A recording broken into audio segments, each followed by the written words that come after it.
കർത്തനായ യേശു ക്രിസ്തു നാമത്തിൽ G2R പ്ലാറ്റ്ഫോമിൽ ദൈവവചനം ശ്രവിച്ചുകൊണ്ടിരിക്കുന്ന എല്ലാവർക്കും വന്ദനം. എല്ലാവരെയും അനുഗ്രഹിക്കട്ടെ. പത്രോസിൻ്റെ ഒന്നാമത്തെ ലേഖനം 2-9 വാക്യത്തെ അടിസ്ഥാനമാക്കി ഉൽപ്പത്തി പുസ്തകം മുതൽ വെളിപ്പാട് പുസ്തകം വരെയുള്ള വിഷയങ്ങളെ അപഗ്രഥിച്ച് പഠിക്കുന്ന ഒരു പ്ലാറ്റ്ഫോമാണ് ഇത് എന്ന് നിങ്ങളെല്ലാവരും അറിഞ്ഞിരിക്കുന്നതാണ്.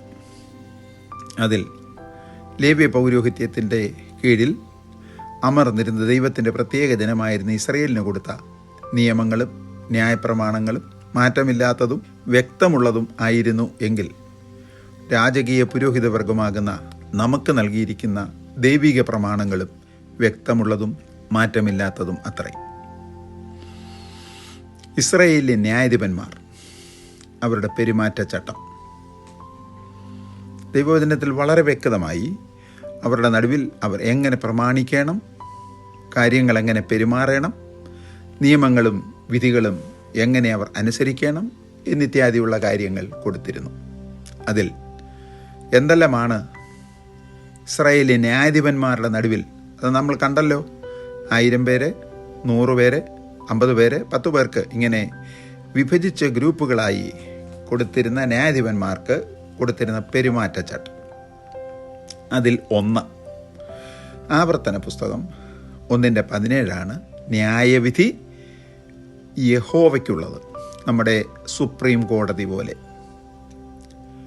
2 നമ്മുടെ ദൈവമായ യഹോവയുടെ പക്കൽ അന്യായവും മുഖപക്ഷവും കൈക്കൂലി വാങ്ങുന്നതും ഇല്ലല്ലോ.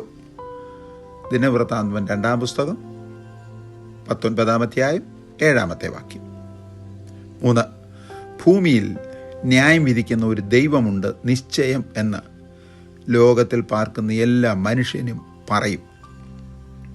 സങ്കീർത്തനം 58:11. 4 ന്യായവിസ്താരത്തിൽ അന്യായം ചെയ്യരുത്. എളിയവൻ്റെ മുഖം നോക്കാതെ, വലിയവൻ്റെ മുഖം ആദരിക്കാതെ നിന്റെ കൂട്ടുകാരന് നീതിയോടെ ന്യായം വിധിക്കണം. ചുരുക്കി പറഞ്ഞാൽ എളിയവനും വലിയവനും നിന്റെ കൂട്ടുകാരനാണ്. ലേവ്യ പുസ്തകം 19:15. 5 ന്യായവിസ്താരത്തിലും അളവിലും തൂക്കത്തിലും അന്യായം ചെയ്യരുത്. ലേവ്യ പുസ്തകം 19:35. കർക്കശമായ നിയമമാണ് ദൈവം ഇസ്രായേൽ ജനത്തിൻ്റെ നടുവിൽ നിന്നും തെരഞ്ഞെടുത്ത 1000 പേർക്കും 100 പേർക്കും 50 പേർക്കും 10 പേർക്കും അധിപതിമാരായവർക്ക് കൊടുത്തത്. 6 ന്യായാധിപന്മാർ നീതിയോടെ ന്യായപാലനം ചെയ്യണം. ന്യായം മറിച്ചു കളയരുത്, മുഖം നോക്കരുത്, സമ്മാനവും ഗിഫ്റ്റും കൈക്കൂലിയും വാങ്ങരുത്. സമ്മാനം ജ്ഞാനിയുടെ കണ്ണ് കുരുടാക്കും, നീതിമാന്മാരുടെ കാര്യം മറിച്ചു കളയും. നോക്ക്, എത്ര ജാഗ്രതയുള്ളവരായിരിക്കണം അവർ. ഇതിൻ്റെ നടുവിൽ ഇതിന് വിപരീതമായി ന്യായം മറിക്കുകയോ മുഖം നോക്കുകയോ സമ്മാനം വാങ്ങുകയോ ഒക്കെ ചെയ്താൽ അങ്ങനെയുള്ളവൻ്റെ മേൽ ദൈവത്തിൻ്റെ ദൃഷ്ടി വെച്ചിട്ട് ദൈവം ന്യായാധിപതിയാണ്, ദൈവത്തിനുള്ളതാണ് ന്യായാധിപതി, അവൻ പകരം ചെയ്യാതിരിക്കയില്ല. ആവർത്തന പുസ്തകം 16 18-19 വാക്യങ്ങൾ. 7 ന്യായവിസ്താരത്തിൽ മുഖം നോക്കാതെ ചെറിയവൻ്റെ കാര്യവും വലിയവൻ്റെ കാര്യവും ഒരുപോലെ കേൾക്കണം. പണക്കാരനായതുകൊണ്ട് വിസ്തരിച്ച് കേൾക്കുകയും പാവപ്പെട്ടവനായതുകൊണ്ട് എളുപ്പം പറഞ്ഞിട്ട് എഴുന്നേറ്റ് പോകുകയും പണക്കാരനായതുകൊണ്ട് അവനെ ഇരുത്തി സൽക്കരിച്ച് അവൻ്റെ കാര്യങ്ങൾ മുഴുവൻ വിസ്തരിച്ച് കേൾക്കുകയും പാവപ്പെട്ടവനെ വാതുക്കൽ നിർത്തി പറഞ്ഞു വിടുകയും ചെയ്യരുത്. മനുഷ്യനെ ഭയപ്പെടരുത്. എത്ര വലിയവൻ വന്ന് നിന്നോടൊരു കാര്യം പറഞ്ഞാലും അവൻ അനുകൂലമായി വിധിച്ചിട്ട് ഇല്ലെങ്കിൽ എന്ത് ചെയ്യും എന്നുള്ള ഭയം നിന്റെ ജീവിതത്തിൽ ഉണ്ടാകരുത്. ന്യായവിധി ദൈവത്തിനുള്ളതാണ്. നീ ന്യായമായി വിധിച്ചില്ലെങ്കിൽ നിന്നെ ദൈവം ന്യായം വിധിക്കും. എന്നിട്ട് നിങ്ങളെ കൊണ്ട് കഴിയാത്ത പ്രശ്നമാണെങ്കിൽ അത് ദൈവത്തിൻ്റെ അടുക്കൽ കൊണ്ടുവന്നേക്കണം. അത് മോശയോട് പറയണം. മോശെ അത് ദൈവത്തിൻ്റെ അടുക്കൽ കൊണ്ടുവരും. ആവർത്തന പുസ്തകം 1:17 വാക്യം. യഹോവയായ ദൈവം തൻ്റെ ജനമായ ഇസ്രായേൽ ജനത്തിനെ ആചരിക്കുവാൻ മരുഭൂമിയിൽ വെച്ച് നൽകിയ പ്രമാണത്തിൻ്റെ നടപടിക്രമങ്ങൾ മരുഭൂമിയിലും വാഗ്ദത്ത ദേശത്തും പ്രവാസികളായിരുന്ന ദേശങ്ങളിലും അവർ കർക്കശമായി ആചരിച്ചു വന്നു. നാട് മാറിയത് കൊണ്ടോ, നഗരം മാറിയത് കൊണ്ടോ, കാലം മാറിയത് കൊണ്ടോ, തലമുറ മാറിയത് കൊണ്ടോ അതിൽ യാതൊരു വകഭേദവും വരുത്തിയില്ല. യഹോവയാം ദൈവം മാറ്റമില്ലാത്തവനും തൻ്റെ ജനം എവിടെ വസിച്ചാലും അവിടെയെല്ലാം ആദ്യനും അന്ത്യന്മാരോടുകൂടെ അനന്യനും ആദ്യനും അന്ത്യനും ആകൊണ്ട്. യെശയ്യാപ്രവചനം 41:4, 44:6, 46:4, 48:12, എബ്രായർക്ക് എഴുതിയ ലേഖനം 13:8. അവൻ ഇന്നലെയും ഇന്നും എന്നും അനന്യൻ ആകയാൽ പ്രമാണത്തിന് മാറ്റമില്ല. അങ്ങനെയാകുന്നുവെങ്കിൽ ഏത് തലമുറയിൽ എവിടെ പാർത്താലും ജനത്തിന് ആ പ്രമാണത്തിൽ നിന്ന് മാറുവാനും മാറ്റം വരുത്തുവാനും കഴിയുന്നതല്ല. ആയതിനാൽ ദൈവം ഒരിക്കലായി നൽകിയിരിക്കുന്ന പ്രമാണത്തിന് മാറ്റമുണ്ടാകയില്ല എന്ന് മറന്നു പോകരുത്. സങ്കീർത്തനം 62:11. മധ്യ തിരുവിതാംകൂറിൽ ജനിച്ച് ജീവിച്ച് വന്ന പൂർവ്വപിതാക്കന്മാർ ആചരിച്ചു വന്ന പൗരോഹിത്യ നിയമങ്ങൾ ദൈവവചനത്തിലുള്ളതല്ല എന്ന് കണ്ടുകൊണ്ട് വ്യവസ്ഥ പ്രകാരം ആരാധിപ്പാൻ ഇറങ്ങി തിരിച്ച് നിന്ന പഴി, ദുഷി, അപമാനം എന്നിവ സഹിച്ച് ദൈവത്തിൻ്റെ വ്യവസ്ഥയനുസരിച്ച് നിന്നവർ അവരുടെ 2-3 തലമുറകൾ ഇന്നത്തെ ആത്മീയഗോളത്തിൽ ഏത് വിധത്തിലായിരിക്കുന്നുവെന്ന് നോക്കുക. സോദോമ്യ പാപം നടക്കുന്നിടത്ത് എന്നാൽ ആ പാപത്തിന് കൂട്ടവകാശികളാകുവാൻ ദൈവജനങ്ങൾ തയ്യാറായിരിക്കുന്നു.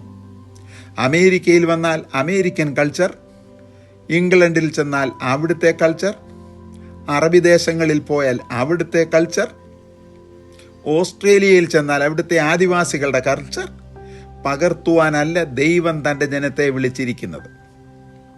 എവിടെ പോയാലും ഏതവസ്ഥയിൽ ജീവിച്ചാലും ഇസ്രായേൽ ജനങ്ങൾ മരുഭൂമിയിൽ പാർത്തപ്പോഴും യോർദാൻ നദി കടന്ന് വാഗ്ദത്തദേശത്ത് വന്നപ്പോഴും വെക്കാത്ത വീടും വെട്ടാത്ത കിണറും നട്ടുണ്ടാക്കാത്ത തോട്ടവും വഹിച്ച് പാലും തേനും ഒഴുകുന്ന ദേശത്തിൽ വസിച്ചപ്പോഴും ഊഷര മരുഭൂമിയിലെ കൂടാരങ്ങളിൽ പാർത്ത് ആചരിച്ചു വന്ന കൽപ്പനകൾ മാറ്റമില്ലാതെ ആചരിച്ചു എങ്കിൽ ഓലമേഞ്ഞ് ചാണകം തളിച്ച് ഓലച്ചറ്റയ്ക്കുള്ളിൽ വസിച്ചപ്പോൾ പിതാക്കന്മാർ ആചരിച്ചു വന്ന ദൈവത്തിൻ്റെ പ്രമാണത്തിൻ്റെ അനുസരണത്തിൻ്റെ പ്രതിഫലനമാണ് ഇന്നത്തെ കൊട്ടാരങ്ങളിലും കൊത്തളങ്ങളിലും പാർക്കുന്നതെന്ന് മറന്നുപോകരുത്. കാലങ്ങൾ മാറിയാലും സ്ഥലങ്ങൾ മാറിയാലും ദൈവത്തിൻ്റെ പ്രമാണങ്ങൾക്ക് മാറ്റം ഇല്ല. ഇന്നത്തെ ആത്മീയഗോളത്തിലെ യുവതലമുറകളെ കാണുമ്പോൾ ദുഃഖം തോന്നുന്നു. വിശുദ്ധ പുതിയ നിയമത്തിലേക്ക് നമുക്ക് വരാം. രാജകീയ പുരോഹിതവർഗത്തിൻ്റെ നിയമം. രാജകീയ പുരോഹിതവർഗ നിയമം വേദപുസ്തകത്തിൽ മേശമേൽ ശുശ്രൂഷിക്കുന്നവർക്കുള്ള നിയമം എന്ന് പറഞ്ഞാൽ ആഹാരം പാകം ചെയ്ത ഇടത്ത് നിന്ന് അതെടുത്ത് വിളമ്പിക്കൊടുക്കുന്നവർക്കുള്ള നിയമങ്ങൾ എങ്ങനെയുള്ളവരായിരിക്കണം? യിത്രോ മോശയ്ക്ക് കൊടുത്ത നിയമം ദൈവം അംഗീകരിച്ചപ്പോൾ എന്താണ് പറഞ്ഞത്? വളരെ വ്യക്തമായി നമ്മൾ കണ്ടതാണ്. പുതിയ നിയമസഭയിലേക്ക് രാജകീയ പുരോഹിതവർഗത്തിന് കൊടുത്ത നിയമങ്ങൾ എന്താണെന്ന് ശ്രദ്ധിക്കുക. മേശയിൽ ശുശ്രൂഷിക്കുന്നവർക്ക് അവർ ആത്മനിറവുള്ളവരും ജ്ഞാനമുള്ളവരും ആത്മാവിൽ നിറഞ്ഞവരും ജ്ഞാനം നിറഞ്ഞവരും നല്ല സാക്ഷ്യമുള്ളവരും വിശ്വാസമുള്ളവരും ആയിരിക്കണം. അപ്പോസ്തല പ്രവർത്തികൾ 6:1-4 വരെയുള്ള വാക്യങ്ങൾ. 2, അധ്യക്ഷന്മാരുടെ യോഗ്യതകൾ. അവർ കർത്താവിനോടുകൂടെ ഇരുന്നവരായിരിക്കണം. അവർ പ്രസംഗിപ്പാൻ പോകുന്നവരായിരിക്കണം. കോളേജുകളും സ്കൂളുകളും യൂണിവേഴ്സിറ്റികളും സ്ഥാപിക്കുവാൻ പോകുന്നവരായിരിക്കണമെന്ന് പ്രമാണമില്ല വിശുദ്ധ വേദപുസ്തകത്തിൽ. എന്തിനാണ് കർത്താവ് അപ്പോസ്തലന്മാരെ ആക്കിയത്? കർത്താവിനോടുകൂടെ ഇരിക്കണം, പ്രസംഗിപ്പാൻ പോകണം, ഭൂതങ്ങളെ പുറത്താക്കണം, അതിന് അധികാരമുള്ളവരാകണം. ശ്രദ്ധിച്ചു വായിക്കൂ. മർക്കോസ് എഴുതിയ സുവിശേഷം 3-14, മത്തായി എഴുതിയ സുവിശേഷം 10-1 1 വാക്യം, ലൂക്കോസ് എഴുതിയ സുവിശേഷം 9:1-6 വരെയുള്ള വാക്യങ്ങൾ. അടുത്ത അവരെക്കുറിച്ചുള്ള നിയമം: ശിഷ്യന്മാർ ഗുരുവിന് മീതെയല്ല, ദാസൻ യജമാനന് മീതെയുമല്ല. ഗുരുവിനെ പോലെയാകുന്നത് നല്ലത്, അതാണ് ശിഷ്യന് മതിയാകുന്ന കാര്യം. യജമാനനെ പോലെയാകുന്നത് ദാസനും നന്ന്. ഗുരുവിനെക്കാട്ടിൽ വലിയ ദാസനും ഗുരുവിനെക്കാട്ടിൽ വലിയ യജമാനന്മാരുമാണ് ഇന്നത്തെ ആത്മീയഗോളത്തിലുള്ളതെന്ന് നിങ്ങൾക്കെല്ലാവർക്കും അറിയാമല്ലോ. മത്തായി എഴുതിയ സുവിശേഷം 10:24-25 വാക്യങ്ങളാണ് ഇപ്പോൾ ഞാൻ വായിച്ചത്. ഗുരു ഡോക്ടറല്ലായിരുന്നു, മാസ്റ്ററല്ലായിരുന്നു, ബാച്ചിലർ ഡിഗ്രിയിലായിരുന്നു. ഗുരു ബാബയല്ലായിരുന്നു, മെത്രാപ്പോലിത്തെ അല്ലായിരുന്നു. ഗുരു ഇவ்விധത്തിലുള്ള യാതൊരു യോഗ്യതയ്ക്കും താൻ നിന്നില്ല. അങ്ങനെയാകുന്നുവെങ്കിൽ ഈ പറഞ്ഞ കാര്യങ്ങളൊന്നും വേണ്ടെന്നല്ല, ഈ പറഞ്ഞ കാര്യങ്ങളിൽ പുകഴരുത്, അത്രയേ ഉള്ളൂ. ഇനിയും ദൈവസഭയുടെ ശുശ്രൂഷയുടെ ഒരുക്കത്തിലേക്ക് വരാം. ഒന്നാമത് അധ്യക്ഷൻ അഥവാ ഇംഗ്ലീഷിൽ ബിഷപ്പ്. ഗ്രീക്ക് ഭാഷയിൽ കൊടുത്തിരിക്കുന്ന പദം എപ്പിസ്കോപ്പോസ്. സ്കോപ്പോ എന്ന വാദിൻ്റെ അർത്ഥം നോക്കുക എന്നാണ്. എപ്പിസ്കോപ്പോ എന്ന് പറഞ്ഞാൽ സൂക്ഷിച്ചു നോക്കുന്നവൻ, കാര്യാദികളെ ക്രമീകരിക്കുന്നവൻ എന്നാണ്. അടുത്ത ഒരു പദം പ്രസ്പിറ്ററോസ് എന്നാണ്. കൂടി വരുമ്പോൾ ജനത്തിന് അധ്യക്ഷനായിരിക്കുക. തിമോഥെയോസിൻ്റെ 1-ാമത്തെ ലേഖനം 3-1-4 വരെയുള്ള വാക്യങ്ങളാണ്. അവൻ നിരപവാദ്യനായിരിക്കണം. ഇംഗ്ലീഷിൽ ബ്ലെയിംലെസ് എന്നാണ് എഴുതിയിരിക്കുന്നത്. 2, അവൻ ഏക ഭാര്യയുടെ ഭർത്താവായിരിക്കണം. He should be a monogamist, husband of one wife. ഒറ്റ ഭാര്യയാകാവൂ എന്ന് പറഞ്ഞാൽ ഒരു സമയത്ത് ഒരു ഭാര്യ ആയിരിക്കണം. ആദ്യത്തെ ഭാര്യയിൽ ഇഷ്ടമില്ലാതിരുന്നുകൊണ്ട് അവളെ ഉപേക്ഷിച്ചിട്ട് ഒരു ഭാര്യ ഒരു സമയത്തുണ്ടായിരിക്കണമെന്ന പലരും പറയുന്നത്. അങ്ങനെ ഒരു പ്രമാണം വേദപുസ്തകത്തിലില്ല. അതിനുള്ള പ്രമാണം വേദപുസ്തകത്തിൽ വേറെ എഴുതിയിട്ടുണ്ട്. 3, അവൻ നിർമ്മതനായിരിക്കണം. He should be vigilant. ഉറങ്ങി മയക്കം പിടിച്ചുള്ള ശുശ്രൂഷകളൊന്നും ദൈവവചനത്തിൽ എഴുതിയിരിക്കുന്നില്ല. 4, ജിതേന്ദ്രിയനായിരിക്കണം. ഇന്ദ്രിയത്തിന്മേൽ ജയമുള്ളവനായിരിക്കണം. പഞ്ചേന്ദ്രിയങ്ങളെ കീഴടക്കുന്നവനായിരിക്കണം. കുരങ്ങൻ രാജാവായപ്പോൾ ആദ്യമൊക്കെ മറ്റു മൃഗങ്ങൾ വലിച്ചുകൊണ്ടുപോയ വാഹനത്തിൽ യാത്ര ചെയ്തു, കിരീടവും വെച്ചുകൊണ്ട് വനത്തിൽ കൂടെ യാത്ര ചെയ്തു. പക്ഷേ തനിക്ക് അടക്കുവാൻ കഴിഞ്ഞില്ല. ഇഷ്ടമുള്ള പഴങ്ങൾ നിറഞ്ഞ തോട്ടത്തിൽ കൂടെ പോയപ്പോൾ തൊപ്പി തട്ടി അംശവടി ദൂരെ എറിഞ്ഞ് രഥത്തിൽ നിന്ന് ചാടി മരത്തിൽ കയറി തൂങ്ങിക്കിടന്നെന്ന് പറഞ്ഞതുപോലെ ജിതേന്ദ്രിയമില്ലാത്തവനെ ശുശ്രൂഷയ്ക്കെടുക്കരുത്. അവർ ആരായാലും ശരി, അത് ഫൗണ്ടറിൻ്റെ മകനായാലും ഫൗണ്ടറിൻ്റെ അമ്മാവിയപ്പനായാലും ഫൗണ്ടറിൻ്റെ മരുമകനായാലും അനന്തരവനായാലും ജിതേന്ദ്രിയമില്ലാത്തവനെ ശുശ്രൂഷയ്ക്കെടുക്കരുത്. അവൻ സുശീലനായിരിക്കണം, ഗുഡ് ബിഹേവിയർ ഉള്ളവനായിരിക്കണം. അവൻ അതിഥിപ്രിയനായിരിക്കണം, ഗിവൺ ടു ഹോസ്പിറ്റാലിറ്റി. ഉപദേശിപ്പാൻ സമർത്ഥനായിരിക്കണം.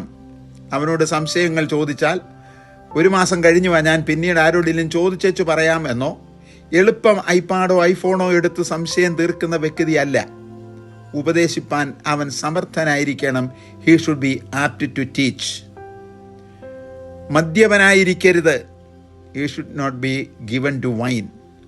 അവിടെ കൊടുത്തിരിക്കുന്ന പദം മെതുസ്കോസ് എന്നാണ്. ഓയിനോസ് എന്ന വേറൊരു പദവും എഴുതിയിട്ടുണ്ട്.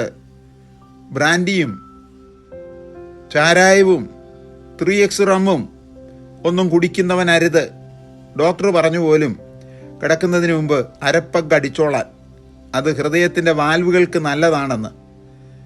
അങ്ങനെ 30 ദിവസം കുടിക്കുമ്പോൾ 15 കപ്പായി കേട്ടോ. മദ്യപാനി സ്വർഗരാജ്യം അവകാശമാക്കത്തില്ല. തിരുവചനത്തിൽ എഴുതിയിരിക്കുന്നു. കൊരിന്ത്യരുടെ 1-ാമത്തെ ലേഖനം 6-ാം അധ്യായത്തിൽ. അവൻ തല്ലുകാരൻ, അടിപിടിക്കാരനായിരിക്കെ. He should not be a striker. സ്തോത്രം.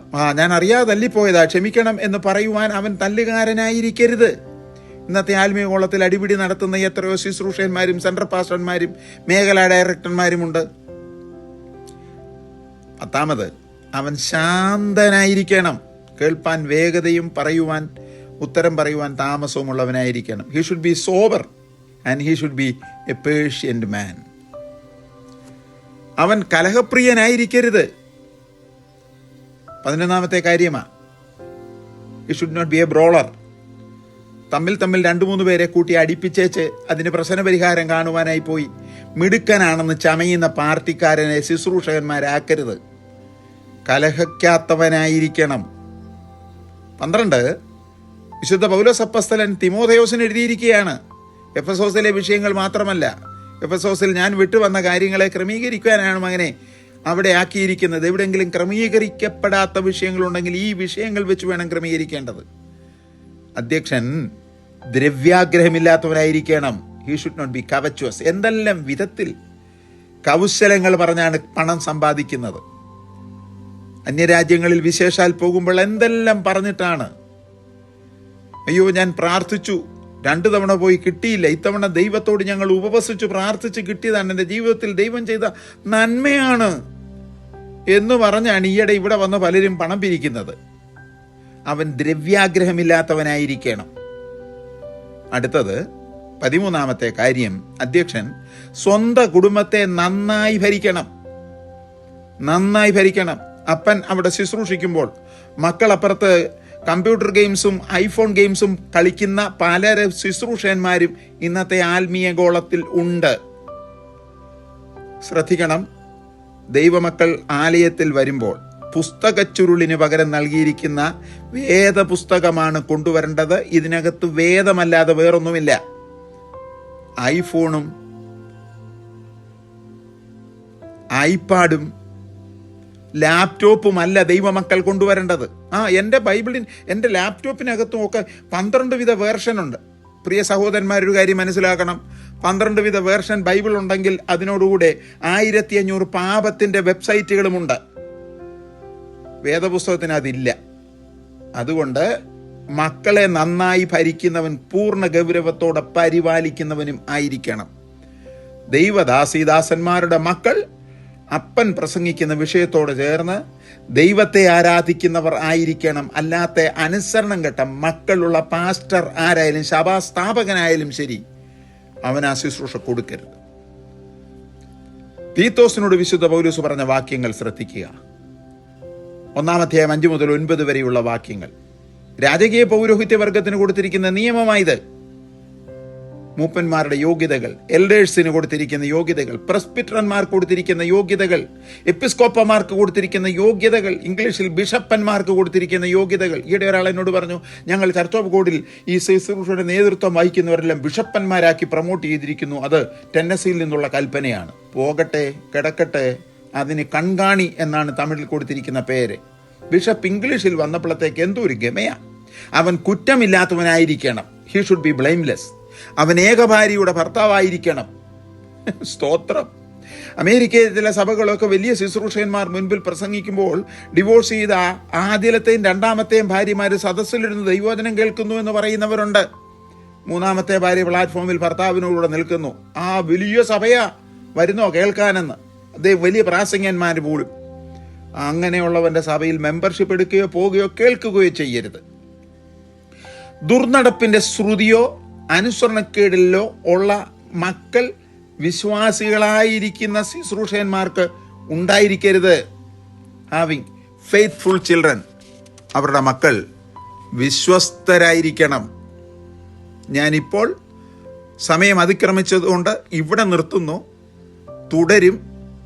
പുതിയ നിയമ രാജകീയ പൗരോഹിത്യ വർഗത്തിൻ്റെ അധ്യക്ഷന്മാർക്കുള്ള യോഗ്യത. കർത്താവെ, വചനത്തിൽ എഴുതിയിരിക്കുന്നത് വിട്ട് ഇടത്തോട്ടോ വലത്തോട്ടോ മാറാതെ ദൈവകൃപയിൽ ആശ്രയിച്ച് ജീവിക്കുവാനും ഞങ്ങളെ ആക്കിയിരിക്കുന്ന ശുശ്രൂഷാ മണ്ഡലത്തിൽ അങ്ങയുടെ ഹിതമനുസരിച്ചുള്ള ശുശ്രൂഷ നിവർത്തിപ്പാനും അടിയങ്ങൾക്ക് കൃപ തരണം എന്ന് പുത്രന്റെ നാമത്തിൽ താഴ്മയോടെ പ്രാർത്ഥിക്കുന്നു. കേൾക്കുമാറാകണമേ.